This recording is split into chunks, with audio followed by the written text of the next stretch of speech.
नमस्कार, मैं हूं नारायण शर्मा और आप देख रहे हैं AINS न्यूज 24 चैनल। अब खबरें विस्तार से।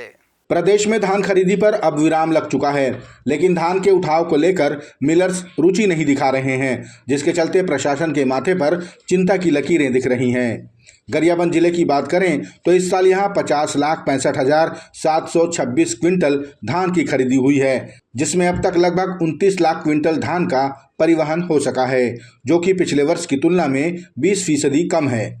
57 राइस मिल वाले इस जिले में केवल 45 मिलरों को ही डीओ जारी हुआ है। उनके पास भी 2 साल का स्टॉक मौजूद है। FCI में चावल रखने की जगह कम पड़ गई है। मार्कफेड के DMO किशोर चंद्र के अनुसार स्थिति जल्द सामान्य हो जाएगी। उन्होंने बताया कि मिलरों की संख्या कम होने और उदंती सीता नदी अभ्यारण्य में वाहनों की आवाजाही पर प्रतिबंध भी इसका एक कारण है। 17 फरवरी को बिलासपुर के सरकंडा में हुई लूट की वारदात के आरोपियों को उत्तर प्रदेश की पुलिस की मदद से मिर्जापुर में गिरफ्तार कर लिया गया। जल्द ही उन्हें बिलासपुर लाया जाएगा। पूरी घटना का खुलासा करते हुए IG ने बताया कि लूट की घटना में प्रार्थी को घायल कर आरोपी उनकी गाड़ी से सोने चांदी के जेवरात और कैश लूट कर फरार हो गए थे। पुलिस ने सूचना पर त्वरित कार्रवाई करते हुए लोकेशन ट्रेस किया और उत्तर प्रदेश पुलिस को सूचना दी, जहां उन्हें मिर्जापुर से गिरफ्तार कर लिया गया। एक जो आरोपी है जो कि घटनास्थल पर भी उपस्थित था, उसकी एक पहचान हुई और मोबाइल नंबर, लोकेशन और अन्य टेक्निकल सर्विलांस के आधार पर ये ज्ञात हुआ कि टीम ये जो आरोपी हैं ये उत्तर प्रदेश की तरफ गए हैं। तो हमारी टीम ने उनका पीछा भी किया और साथ ही साथ उत्तर प्रदेश पुलिस और अन्य राज्यों की पुलिस को ऑलरेडी हमने अलर्ट कर दिया था। तो उत्तर प्रदेश के मिर्ज़ापुर जिले में थाना अरहरा के पास वहाँ की पुलिस टीम द्वारा इन आरोपियों को पकड़ा गया है। कुल उसमें 4 आरोपी पकड़े गए हैं और उनसे माल मशरूका और हथियार भी बरामद किए गए हैं। छत्तीसगढ़ प्रदेश कांग्रेस कमेटी के अध्यक्ष दीपक बैज ने कहा कि सरकार जिन नक्सली एनकाउंटर को लेकर अपनी पीठ थपथपा रही है, वे सभी एनकाउंटर सही नहीं हैं। कुछ एनकाउंटर फर्जी भी थे, जिनकी जांच भी कराना सरकार ने मुनासिब नहीं समझा। बैज ने रसोइयों को नक्सली बताकर उसका एनकाउंटर किए जाने की बात कहते हुए उसकी जांच की मांग दोहराई। उनका कहना है कि जनता को पता तो चले कि वो रसोइया था या नक्सली। जो बीजापुर में एनकाउंटर हुआ, बकायदा उसको सरकार से मानदेय हर महीने 10,000 मिलता है, बैंक का पासबुक है, उसका आधार कार्ड है, उसका राशन कार्ड है, उसका जॉब कार्ड है। तो रसोइया कौन था? क्या नक्सली था वो? सरकार ने जांच तक कराना उसको मुनासिब नहीं समझा। पिछले ये अपना कांकेर अंतागढ़ कोयलीबेड़ा में निर्दोष लोगों को गोली मार दिए गए। ऐसा एनकाउंटर देखेंगे, मैं पूरे एनकाउंटर को तो फेक नहीं कह रहा हूं, लेकिन उन एनकाउंटरों में भी कुछ एनकाउंटर है जहां सरकार ने फर्जी एनकाउंटर किया है, उसको सरकार ने जांच तक मुनासिब नहीं समझा। हाँ, कुछ बाकी एनकाउंटर टारगेटेड एनकाउंटर है, नक्सली मारे गए, ये भी सच्चाई है, लेकिन उन्हीं एनकाउंटर में से कुछ एनकाउंटर फर्जी एनकाउंटर हुए हैं, जहां सरकार को स्वीकार करने के बजाय उस एनकाउंटर को सरकार ने लिपापोती करने का काम किया है।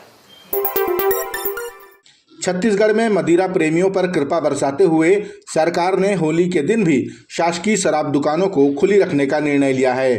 गौरतलब है कि इसके पूर्व बीते 30 जनवरी को महात्मा गांधी जी की पुण्यतिथि पर भी शासकीय शराब दुकानें खुली रहीं, जिसका विरोध विपक्षी दल कांग्रेस ने किया था।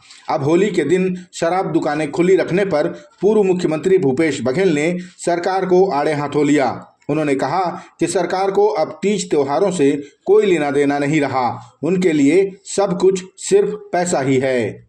मतलब इनको कोई मतलब नहीं है तीज त्योहार से, महापुरुषों की पुण्यतिथि जयंती से भी कोई मतलब नहीं। होली जैसे महत्वपूर्ण त्यौहार जिसमें सभी धर्म के लोग मानते हैं, अब उस दिन भी छुट्टी नहीं रहेगी, बंद नहीं रहेगा, इसका मतलब केवल इनको पैसे से मतलब है। पैसा ही सब कुछ है, इनके लिए और कोई नहीं है, सब कुछ पैसा है। एक बार तो समझ आता है कि हो सकता है कि चूक हो गई, आदेश नहीं निकाला हो, लेकिन जब बार बार उस प्रकार से आदेश निकल रहे हैं तो इसका मतलब ये है कि जानबूझ के सरकार उत्तरित कर रही है, तो सरकार को कोई किसी भावना से कोई लेना देना नहीं है। छत्तीसगढ़ के स्कूल शिक्षा मंत्री गजेंद्र यादव ने बोर्ड की परीक्षा में शामिल हो रहे छात्र छात्राओं को संदेश के माध्यम से शुभकामनाएं दी और उन्हें पूरी मेहनत और लगन के साथ परीक्षाओं में शामिल होने का अनुरोध किया। शिक्षा मंत्री ने कहा कि बच्चे अगर बिना किसी तनाव के परीक्षा में शामिल होंगे तो निश्चित ही परिणाम सकारात्मक आएंगे। आप सबका साल भर का मेहनत का एग्जाम प्रारंभ होने वाले हैं। आप सबसे मेरी एक ही प्रार्थना है, आप निश्चिंत रहिए, शांत रहिए, मन एकाग्र रहिए और किसी प्रकार का कोई तनाव अपने जीवन में न लाएं। तनाव अहितकारी होता है। बिना भय के, बिना किसी डर के, बिना किसी संकोच के शांत चित्त होकर आप एग्जाम दिलाने जाइए, उसके अच्छे संकेत, सकारात्मक परिणाम आएंगे और आने वाला समय हमारा बहुत अच्छा रहेगा। आप सबको मैं अपने आने वाली सफलता की शुभकामना देता हूँ, बधाई देता हूँ। निसंकोच आप जाएं और बढ़िया ही आप परीक्षा दिलाएं, यही मेरा आप सबसे प्रार्थना है। आप सबके मंगल कामना के साथ मैं आपको बधाई देता हूँ।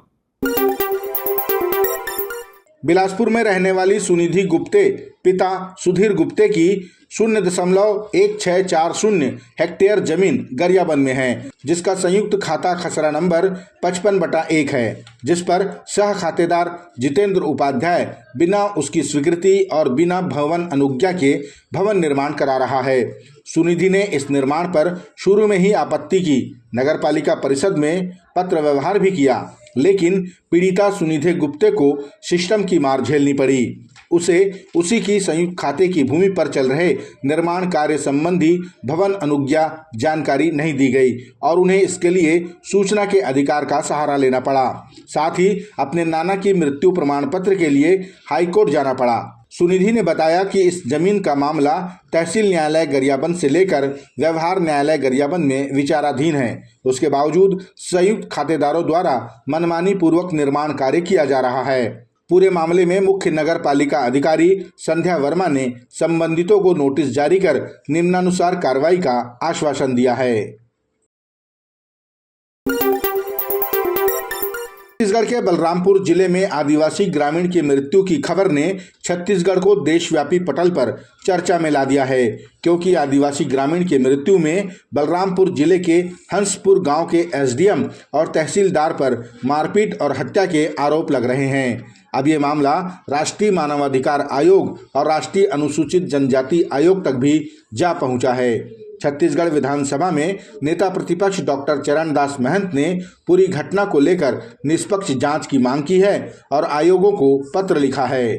देखिए, हंसपुर की घटना इतना दुर्भाग्यपूर्ण है, इतना घृणित काम वहाँ के अधिकारियों ने किया है जो हमारी सुरक्षा के जवाबदार हैं। उन्हीं लोगों के द्वारा एक आदिवासी की हत्या करना या हत्या हो जाना, ये तो माफ़ करने लायक घटना नहीं है। और जब इस घटना का जांच सही ढंग से होगा तभी दोषी लोगों को सही सज़ा मिल पाएगी। चूँकि ये मानव अधिकार के हनन का मामला है, चूँकि ये जनजाति आयोग के लोगों के जांच करने का मामला है, मैंने सीधा उनको पत्र लिख दिया है। यहाँ के सरकार से जांच की उम्मीद की नहीं जा सकती, बल्कि ये लोग ये समझ में नहीं आता कि एक आदिवासी मुख्यमंत्री होने के बाद उन्हीं के कार्य क्षेत्र का ये पूरा संभाग उन्हीं का है और उसमें आदिवासियों के साथ इतनी बड़ी घटना हो जाए और सरकार को कोई भी फर्क ना पड़ रहा हो, अच्छे ढंग से जांच भी नहीं हो रही हो, तो मेरी मजबूरी थी कि मैं राष्ट्रीय अधिकार को, मानव अधिकार आयोग को और राष्ट्रीय अनुसूचित जाति को मैं पत्र लिखूं और ये मैंने लिखा है।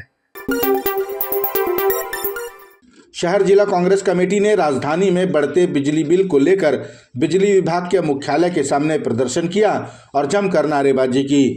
कांग्रेस जनों ने आरोप लगाया कि सरकार महतारी वंदन योजना के नाम पर 1000 देती है और बिजली बिल के माध्यम से 2000 रुपए वसूल लेती है।